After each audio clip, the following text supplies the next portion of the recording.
Now, as we move forward, we're going to take, I guess, a bit of a huge jump into the late 90s, and a watch that, along with a huge jump, was considered a huge watch in its day. When the 5070 came out from Patek in 1998, people were shocked. If you wanted something similar in size, you needed a Portuguese, a Panerai, a Royal Oak Offshore. This was a dress chronograph. But now tell me why you're drawn to the yellow gold version, because I feel the same way. Well, again, it's the... They came out, I think it's the first one, the 5070J came out the first, and you mentioned it's like 98.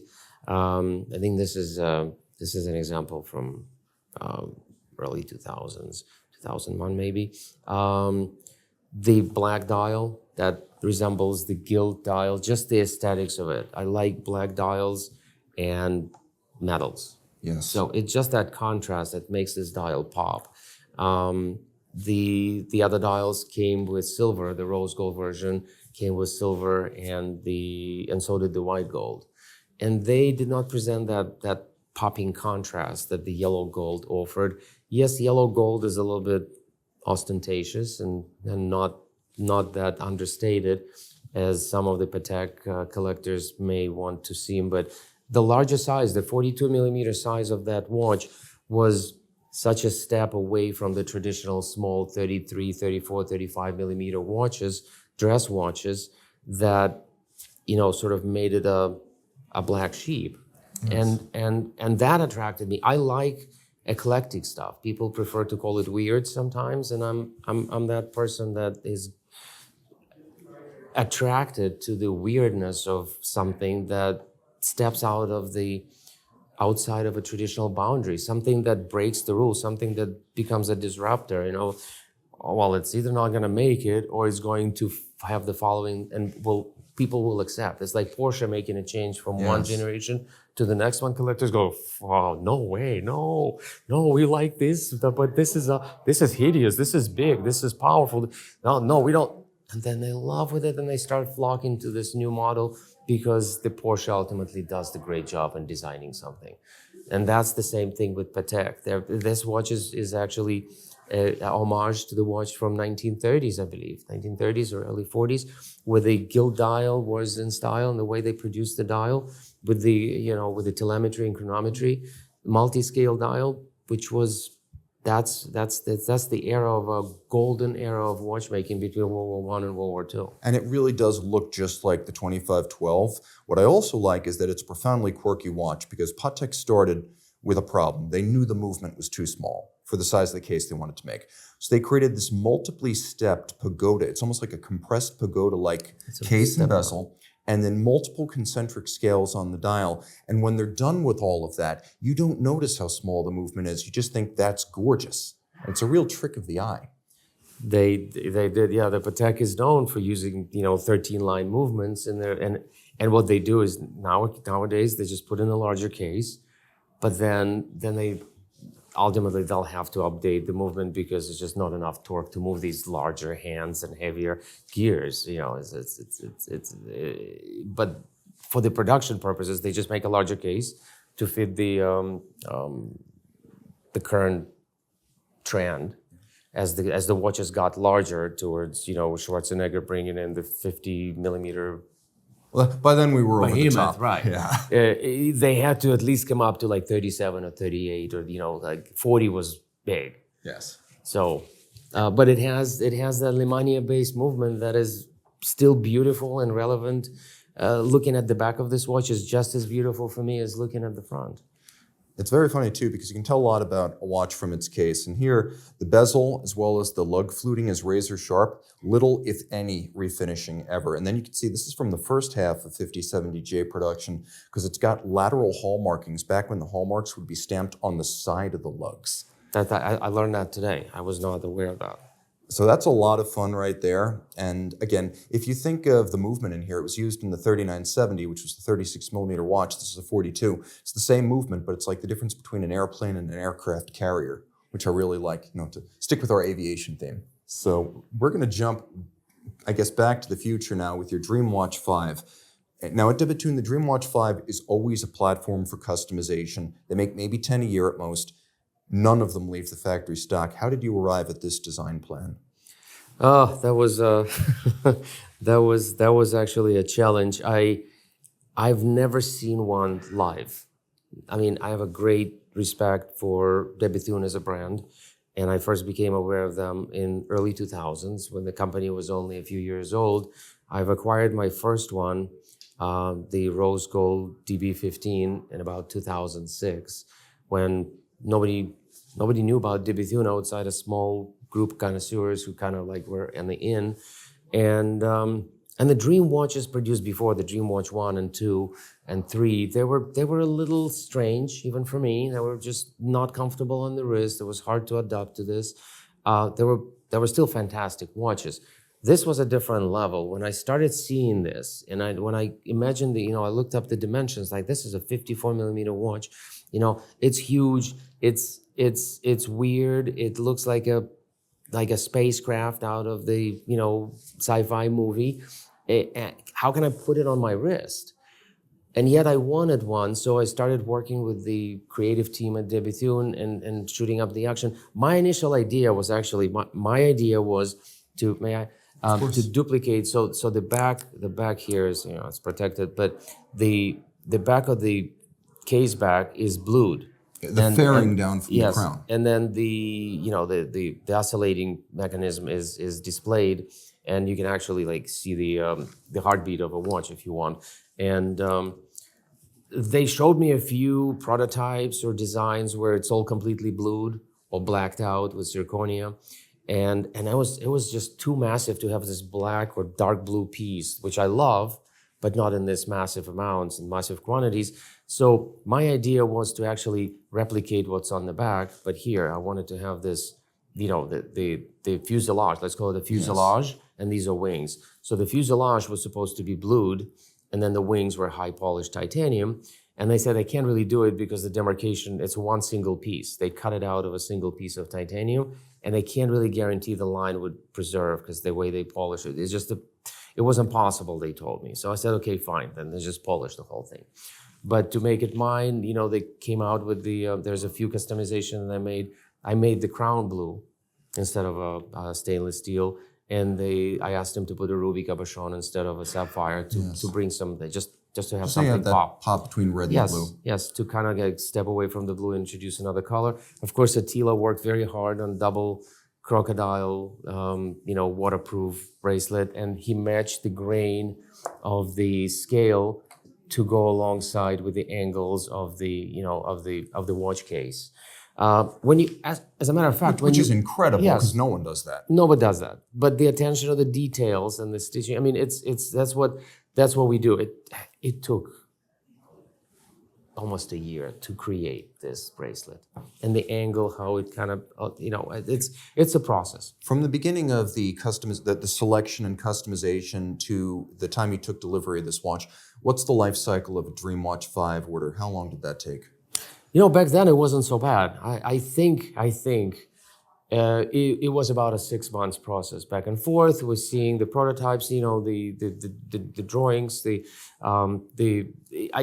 I made up my mind rather quickly on this one. There's also a price consideration to have it blued and engraved. The time and the price went exponentially higher. So I was concerned about not blowing the budget and kind of keep it under off. And still thinking if I don't love it, I should be able to not pick it up. But once I committed to it, I have to. And if I pick up something that I can't live with, that's not going to be a comfortable situation. The cost is involved and all that. But it turned out to be such a beautiful and easy to wear piece. I mean, people go how you wear it? When you actually put it under the, you cover it under the cuff. It's long, but it's not broad. Yeah, but it's actually, the piece that you actually end up seeing is quite normal looking. So the appearance of the front of this actually kind of looks like you can actually tell the time, and there's a crown. It's like it's just a watch until you kind of, you know, You pull back the veil. produce the whole thing, and it goes like, wow, what's this? And it's a conversation starter, and it's a attention-seeking piece. So if you want to be ostentatious, you don't feel like you want to be understated and on a down low, this is a piece to wear. Here, see this, I go like, what's this? I've never seen this before. Oh, but now the awareness of the independent brands are so high. Wow, you haven't, wow, that's a dream watch. So I get a lot of young people recognize what it is, and it blows me out of water. It reminds me of a story. I was at the car event, and I was wearing a Paul Newman, a stainless steel Paul Newman, and this kid who's in his teens, late teens, he goes like, is that a real Paul Newman you're wearing? I said, no, it's a fake. I didn't know who he was. And then my initial reaction was like, I don't know who you are, kid, but you know way too much. The kids are all right, see? Yes. So, no, it actually ended up being a kid from Santa Monica, which I still talk to today. And you know, we're somewhat acquaintance. I see one more thing you did here. You went with a contrasting pin in the buckle. That was a factory choice. Yeah, they offered it to me, and I said, yeah, sure. Yeah, let's keep it blue. So the blue accents and a high polished titanium, like very few brands can actually make. Like the specialty of the Bethune, of course, and you know of all people, is titanium and metallurgy. And you know, Denis Flageolet is genius in metallurgy, astronomy, you know, micromechanics, and you know the list is long. I have a fascination and admiration for the watch, for the brand, for people involved in creating it, and the purpose that it was created for. Now, it's interesting because the kind of person who would be into this would probably also be interested in the likes of Urwerk, MB&F, Greubel Forsey, and we've actually got a Greubel right here. This one's almost off stage. Could you tell me a bit about your... Yeah, no, nice eye. Yes. So I have two Grail watches for me. I made myself a promise when I was relatively insignificant for myself in collecting, and rather starting out about... I started I wouldn't call it... My wife bought me a Submariner for my 30th birthday, 25 plus years ago. And it's the most expensive gift she ever gave me. It kind of sent me down that rabbit hole that we talked about earlier. And I got into the watches really deep, really big time. So my two Grail watches, and you know, and I was discovering the independence, the FP Journe, the Greubel Forsey, the Bethune, they all came out at about the same time, 2001, 2002, when they started really producing their first pieces, and they were really unknown, but I couldn't really afford watches, but I could afford magazines. I subscribed to magazines, and I was Mr. Know-It-All. I was encyclopedia knowledge about many watch brands, from the traditional to micro brands, and I was reading up on them, and it was just something that I felt very passionate about, and I was gaining the knowledge. And so the Greubel, once I saw their GMT, right around probably 2010, that globe idea, that three-dimensional, here you can, you know, maybe. Now this is the GMT Sport. That's a GMT Sport. But when I saw the GMT, I went, wow, that's a different level, with their tourbillons and bitourbillons and quad tourbillons and all the complications that they made, their architecture, their design, their finishing, there's nobody else that does it. And when I visited the factory last year, I saw it firsthand, how it's done, and I was fascinated, even more so. Now, it was the first mystery, and then it became, oh, that's how they do it. They didn't, of course, show me all their secrets, but they showed me a room full of 25 or 30 people working on finishing only. Yes. And that's the degree. So when I saw the GMT, it fascinated me. I wanted that watch. It became my sort of like a bad dream in a way. Like, yeah, but it's sort of kind of like, you know, maybe I need to put the kids through college first, or, you know, you got to set your priorities, you know. But I can buy a condo for my kid, or I can buy a watch. These are the choices that one has to make. And I have gray hair now. I have to make respectable choices, if you know what I mean, but I don't want to. So when they made the GMT Sport and I first saw it, I said, now, that's the watch I would like. But it was still kind of hard to pull off, and it was just a decision. It's one of my two Grail watches that I committed to, promising myself, once I get the other one, I'm done collecting watches. Okay. There's an exit strategy. I was going to say, would you mind sharing that? No, absolutely. It's not a big secret. It's $24.99. Even a third or fourth iteration, okay. I'm not hoping to get one or two, but if I can get 3 or 4, I'm done. I'm gonna keep probably like half a dozen watches and be done with it. Yeah, the $24.99, that is. It's a Patek this- $24.99. Oh no, they know, but I'll make sure that we put a picture of that in the final scroll. But I mean, after all, it's a great size. The $24.99, it's great size. It's rare. It's got an aura about it. The lugs are like this. Oh my God. It's the dream watch, and the complication, of course, from the 1518 is lacking a little bit of a masculinity. The $24.99 brings it all in. got Even presence. though that it's 38 millimeter case, it wears a lot larger. So now this is one half of your exit strategy. You've got a tourbillon, you've got a power reserve, you've got a GMT, you've got world time. You even have a bracelet, which is by no means standard issue. You decided to upgrade to the full bracelet, and it really does change the look of the watch.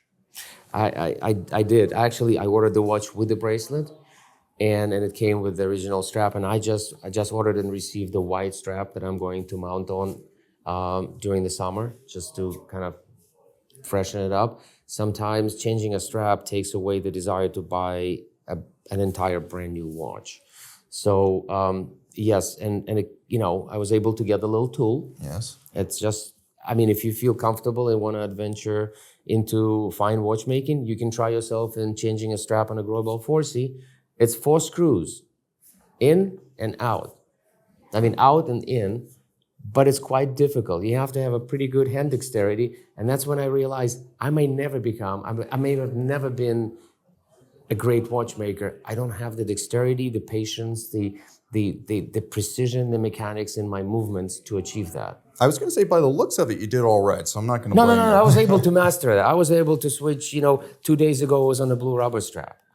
That bracelet, with the level of fit, finish, precision, texture, weight, the fitness together, and of course the quick adjustment on the wrist. Yes. It allows for that micro adjustment on the wrist by pushing the buttons. It's kind of hard to do with one hand when it's on your... but it's a well-known system with the rack and the lock. Yes, but you have to press them down. Yes, that's how their system not works. pushing, but it's pressing down and extending, pressing down. So it's basically like you can actually size the watch based on your wrist kind of situation. During the summer, it swells up a little bit. Yes. During the winter, it gets a little smaller. So the bracelet allows to sit the watch right smack in the middle of my wrist, and it doesn't move. For a watch that's 46 millimeters in size and this large, it will tend to go, laterally. It will tend to swing out of its place and kind of like go outside, and I have to catch it and adjust. And your theme of blue accents continues. Yes, and I have a car that these blue watches fit very well. It's one of my favorite cars. It's a Porsche Speedster, and it's club blue.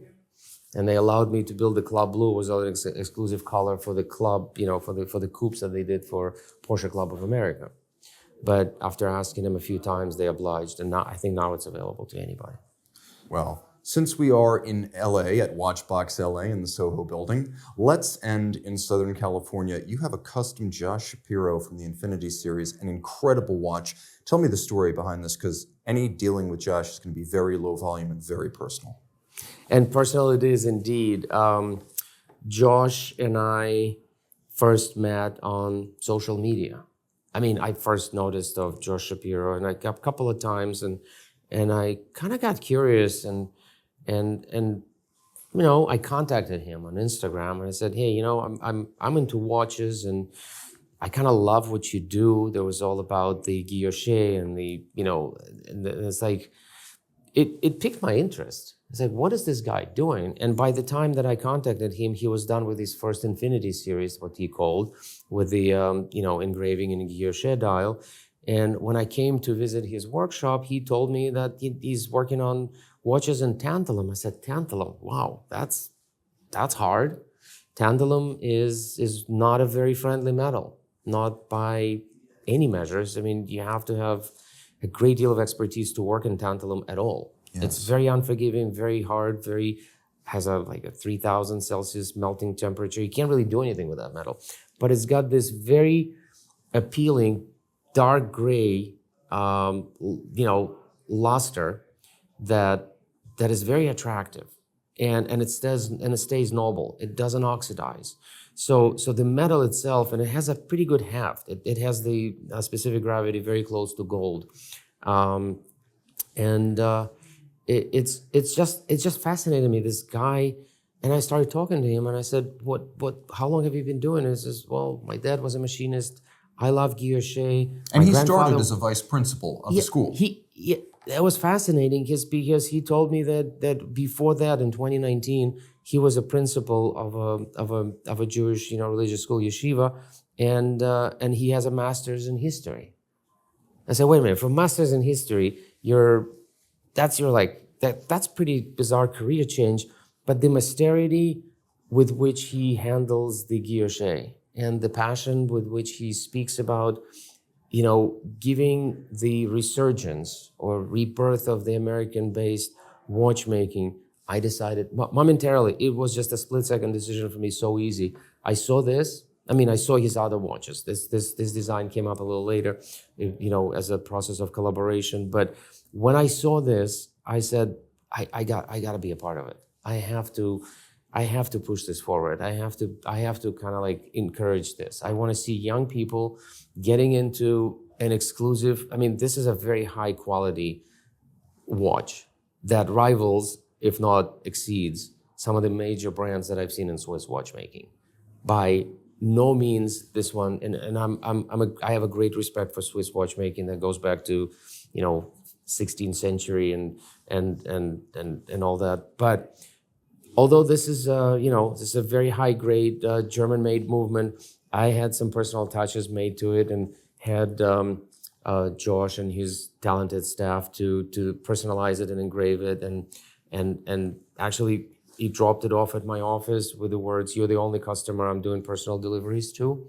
I said, "Well, I'm very flattered, but why?" He goes, "Because you're the closest one to where I live," and this he's a very, very kind and soft-spoken and just very talented young man, and I want to encourage people like him. I have encouraged some other young, talented watchmakers to build personalized watches for me. The involvement, the personal influence that I have and control that I have over how my watch is going to look, it makes it so personable to me that this watch it's my watch. Yes. He makes it. It's something that touches the deep fibers of my soul to a point where, it was made for me. Not by my hands, but it was made under my involvement, directions. We constructed the shape of the crown. We worked on He the even made composition. a custom crown in tantalum for you. Yes, he did, because I brought the vintage Longines Calatrava watch with the shape of the crown, and then he was able to cut the crown from tantalum.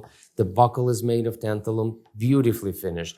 Attila Azzotti worked on double-sided crocodile to match the tone of the scale to the color of the dial, to the hue of the dial, and then the sides of the dark gray to continue the shapes of the locks in continuation of the case. Into the strap. So the profile, so much goes into this. The watch is a very small, highly tuned mechanical precision tool. Yes. That is, if off by a fraction of a beat, will be off by minutes every day. So to maintain it, people don't realize how precise this is. Like 0.9999. It's a 4 or 5 nines after. Yes. It's the degree of precision of the movement and how little room they have to make a mistake. So you have a dial which is a combination of guilloche and titanium in a tantalum case. You've got that lovely UWD movement on the back with engraving by Artur Akmeyev. Tell us a little bit about that, because he's the other artisan involved in this project. Yes, so I met Artur. I've seen his Instagram post, and I've started following him. He's a local. He's actually, I felt instant affinity to him because he's also an expatriate from the former Soviet Union. Very talented young man, and I've seen his early work with his Batman watches and those battle tanks, and it's very what's that word? Comics. It resembles comics, and like some very, very artistic kind of addition to the watch, personalization, and he brings a lot of life to the watch piece, to the seemingly like inanimate object is just supposed to run around with the hands and show you the time of day. So when I saw that 3/4 plate being practically flat, I said, there's just so many textures going on onto the movement itself, with the, with the anglage and the polishing, the asymmetrical polishing of the wheels. It's sort of bagged for something. I mean, I'm a complicated person, so I can't really have simple things. And that much space wasted with no reason. So I said, fill it up with something. And can you do that? Can you do the? Oh yeah. We could definitely do it. And ultimately, Arthur said that he considers this his best work to date on the customization of the bridges of the watch. The floral pattern, he sent me the drawing, and I said, do it. I actually thought in the beginning, I said, look, I just want it done. I trust your instincts. I trust your creative juices. Just do it.